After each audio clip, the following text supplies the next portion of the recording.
nganong nasulti man na ni Vice President ang usa ka butang, kailangan nato tagag konteksto. Tinuod ba yung grave threats ni or iya ning kalagot? Oh. Naman gud that's why in murder, di buta makasulting kung makapatay tag tawo murder diretso.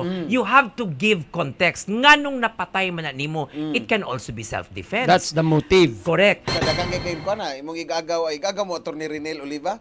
Reynan. Reynan or Renel. Sa NBI? Dili Renel. Renel, si Renel. NBI. Renel si Renel Oliva class mo Akong estudyante, si Renel. Sa UB. Unsa to na nalimot. Renel sa tipilid o na. Sa iyang ni.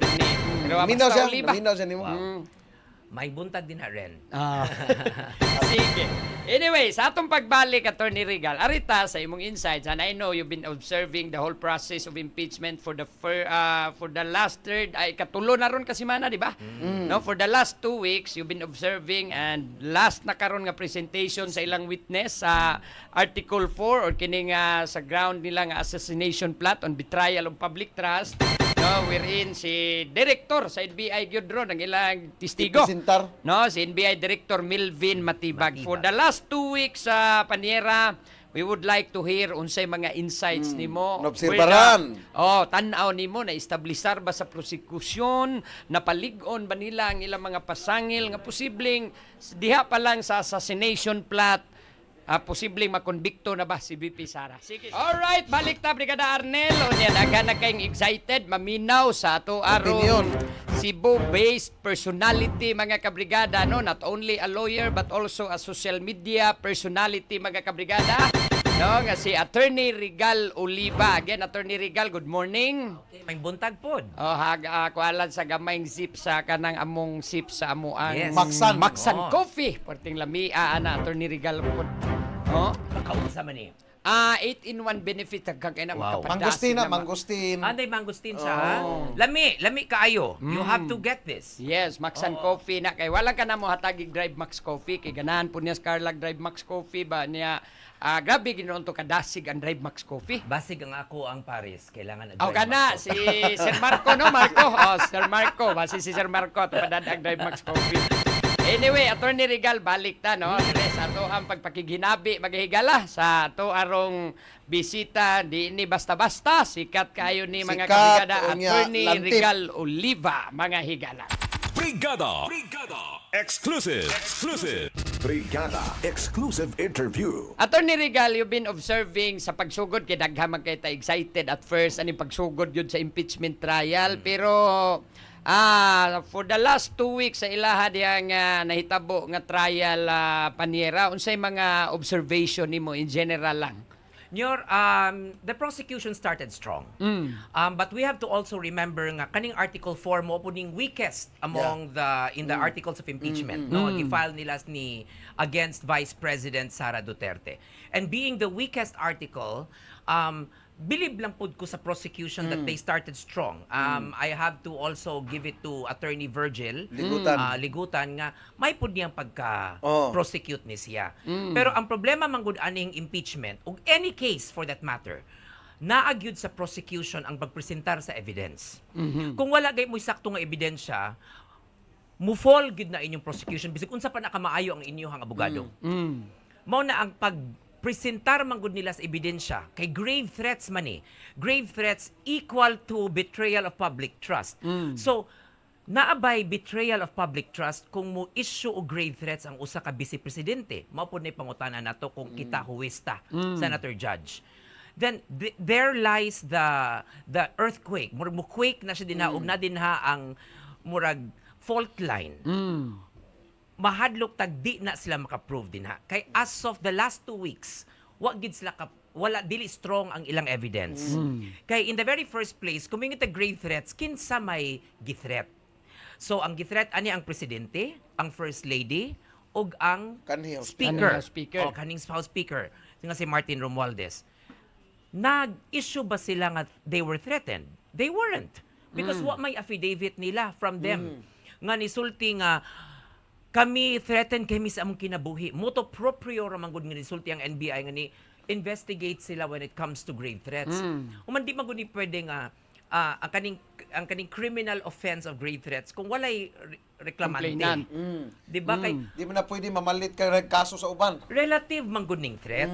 If I am not threatened by your threats, then it means there's no threat. No pareha gud nang kitang mag-amigo nga musulti ko pati yun tikaw ron. Human wa ka na threatened. Wa gani gipablatter. Wag gipablatter, wa nothing. So sa may grave threats din ha. So dinang dapita makaingon na tag nikirig na ang prosecution diring dapita. So this might not be the correct article nga musulti tag ma-impeach ang vice president. Para nimo attorney X na gyud ni as a ground kung Well, the credibility is also of the witnesses. Ha? Ang first nga witness, ningon siya nga expert witness siya when it comes to analyzing mga content, no? Digital contents. Human pag ato di ay analyze ang iyahang expertise, he only got 2 weeks education on as a, so di good siya expert Training ra niya. witness. He can be a competent witness because na siya experience. so training ra attorney nya part pag yun tato ang training part ra sa orientation sa mga equipments nga ilang gipang Correct. purchase. Kung ano day siya, supplier in a government transaction. He got his training not from a reliable educational institution, international university on cybercrime detection. Dili, he got his training from a supplier of government supplies and equipment. So, makaingon ta nga di gyud siya expert witness, but maybe we will consider him as a competent Yeah. witness for having experiences, no, for years of experience in NBI.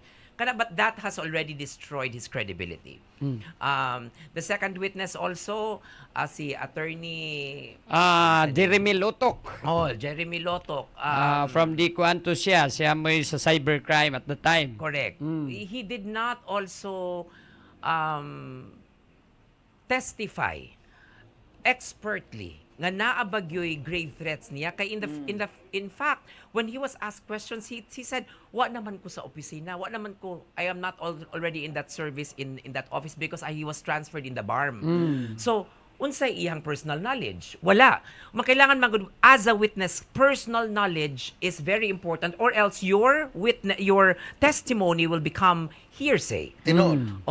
Then karon ang prosecution, ila pong gi-exclude ang for me these are very bombastic witness. Suppose si Attorney Zulaika Lopez Yes. could have the adverse witness man to tani siya. Maybe nahadlok lang gipud sigurong prosecution. No nga, o ato ning ipresentar si Zulaika, we might the defense might be able to establish context. Context manggos is everything when it comes to a case. Kanang nganong nasulti mana ni Vice President ang usa ka butang. Kailangan nato tagag konteksto. Tinuod ba yung grave threats ni or iya ra ning kalagot? Namagod na that's why in murder, di buta makasultig kung makapatay tag tao murder diretso. You have to give context. Nganong napatay man na nimo? It can also be self-defense. That's the motive. Correct. Because namagod na kailangan magud nato ikuan ko na by mitigating circumstance, na by exempting circumstances, justifying circumstances. That's why we need to know the context. But ilang gipapahawa si Attorney Zulaika because she might establish context. And once Zulaika establishes context, then the defense will win the case. Because it might be a good idea for the prosecution to already dismiss Zulaika Lopez as their witness and then continue with NBI Matibag this afternoon. So I am looking forward kung unsa bay isulti aning Matibag, kung unsa bay iya ma-contribute. In the very first place, was he even the director at the time when those words were uttered?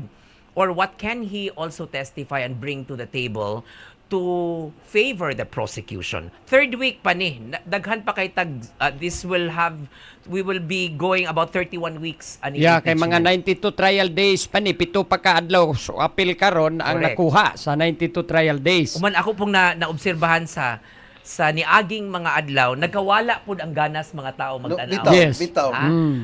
Because of Wala the kay ma-hype, kuan, huwag tang hyping attorney. highly technical, mga technicalities, mga procedural, no? Correct, Although may correct. pagkakuan ni Attorney.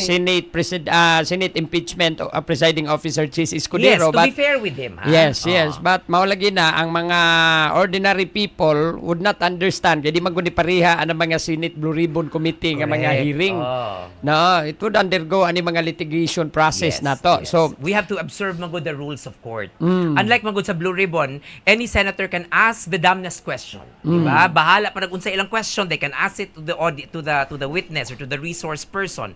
But in this case, when it comes to the impeachment trial, we observe the rules of court. And if we have to observe the rules of court, mao gid nang very technical kay ni siya, and sometimes mawapod ang gana sa tawang mutan-aw kay magkataas, magka-boring, dili ba nindot, pero that's why we want to wait at the end of the day and then seek the guidance of lawyers para makahatag nato og summary. Unsa mo ginahitabo atong adlaw? And then what are the ups and downs of the trial for the day. So, mo na ako pong gihuwat karong adlaw. Kanang attorney, di ba kining na ang hyping ngadto sa publiko mo wala na kay interest, di ba ka tungod pod kay ang unang gipresentar sa ground is kining pinaka weak sama na sa mong giingon. It can be. It can also be because at first ang hype pud ani kay ang katong mga tao pong gusto kaayong ma-impeach pud si Vice President Sara, they were also watching and then keeping their hopes up, and then mas maayo man pong they present the weakest and going to the strongest before the decision can be made. No? Ana sakto pud ng ilang strategy. Kay bati man po kayong they will start strong and they will end weak.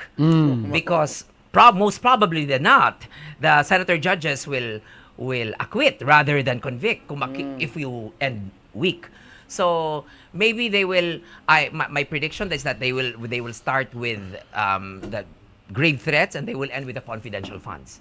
So para Adapting nila ang kwan. confidential funds maging pinaka-strong nila nga case. adapting the same strategy nga gi-employ ni Attorney Virgil Ligutan na Paniera, no, asking the witness on his opinion as a lawyer. I would also ask that or I would also adopt the same strategy. I will ask the same kanang I will ask you your opinion as a lawyer sa kinilang Article 4 sa impeachment against VP Sara. Are you convinced nga na-establisar sa prosecution yun ang ilang case? As of today, with the two witnesses that they gave in, I think they have not established any betrayal of public trust. No may pagka-prosecute pero kuwang gyud mga ebidensya. Kuwang, bisag unsa pa na kamaayo ang imong prosecutor, if you cannot present the right evidence, because in an impeachment proceeding, ang burden of evidence magudi siya ingon beyond reasonable doubt, like a criminal law. Di pud siya administrative law nga ingon tag substantial evidence na naa siya lain-lain nga range and depending on the senator judge, because as of now ra ba gyud nagibutang sa kanang rules of impeachment kung unsa magyud ilahang burden nga gi-establish. So wa pay preponderance of evidence, but there are legal minds who would say preponderance of evidence rin siya or substantial but not beyond reasonable doubt, because this is not purely a criminal case, and this is a quasi judicial and quasi a political case.